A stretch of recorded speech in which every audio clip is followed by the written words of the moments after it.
Ilmu laduni menurut pandangan Islam.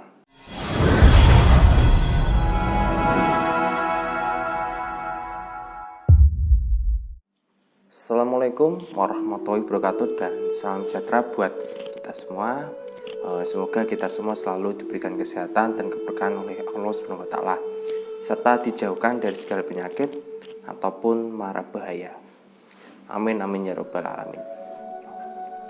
Baik saudaraku yang dirahmati oleh Allah SWT ya.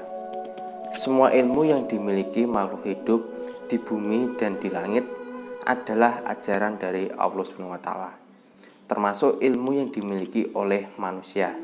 Dengan demikian, kita katakan bahwa semua ilmu yang dimiliki oleh manusia adalah ilmu laduni, yaitu ilmu yang berasal dari Allah SWT. Lalu apa sebenarnya hakikat ilmu laduni menurut pandangan Islam? Apakah seperti yang sering dipahami oleh orang-orang sufi selama ini, atau ada arti lain yang lebih benar? Nah, ilmu laduni dalam pengertian umum terbagi menjadi dua bagian. Nah, untuk yang pertama, ilmu yang didapat tanpa belajar atau wahbi. Kedua, ilmu yang didapat karena belajar ataupun kasbi. Nah, ilmu yang didapat tanpa belajar ini pun kembali dibagi menjadi dua bagian, yaitu ilmu syariat. Ya, ilmu syariat adalah ilmu tentang perintah dan larangan Allah yang harus disampaikan kepada para nabi dan rasulnya melalui jalan wahyu atau wahyu syar'i, baik yang langsung dari Allah maupun yang menggunakan perantara malaikat Jibril. Jadi semua wahyu yang diterima oleh para nabi semenjak Nabi Adam alaihissalam hingga Nabi kita Muhammad SAW adalah ilmu laduni, termasuk yang diterima oleh Nabi Musa dan Nabi Khidir. Nah, ilmu syariat ini sifatnya mutlak kebenarannya ya, jadi wajib dipelajari dan diamalkan oleh setiap mukhalaf sampai datang ajal kematiannya. Kemudian ilmu makrifat ataupun hakikat. Nah, ilmu makrifat adalah ilmu tentang sesuatu yang gaib melalui jalan kasyaf, wahyu ataupun ilham ya, terbukanya tabir gaib ataupun ruhnya, mimpi yang diberikan oleh Allah kepada hamba-hambanya yang mukmin dan soleh. Nah, ilmu kasyaf inilah yang dimaksud dengan ataupun dikenal ya dengan julukan ilmu laduni.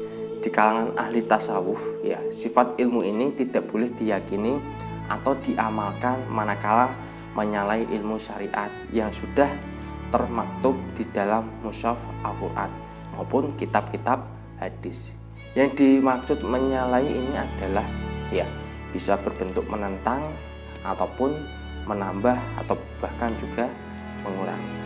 Adapun bagian kedua yaitu ilmu Allah yang diberikan kepada semua makhluknya melalui jalan kasb ataupun usaha, seperti dari hasil membaca, menulis, mendengar, meneliti, berpikir, dan lain sebagainya.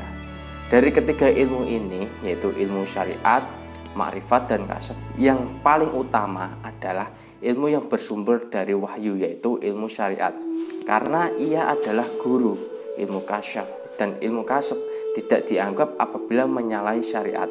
Inilah hakikat pengertian ilmu laduni di dalam Islam. Baik saudaraku yang dirahmati oleh Allah SWT ya, saya rasa cukup sekian dari pembahasan kali ini. Semoga apa yang telah kita bahas hari ini ya bisa bermanfaat buat kita semua dan menambah wawasan.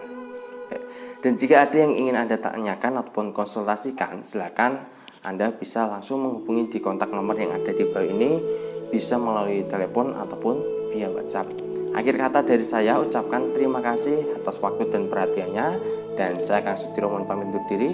Assalamualaikum warahmatullahi wabarakatuh dan salam sejahtera.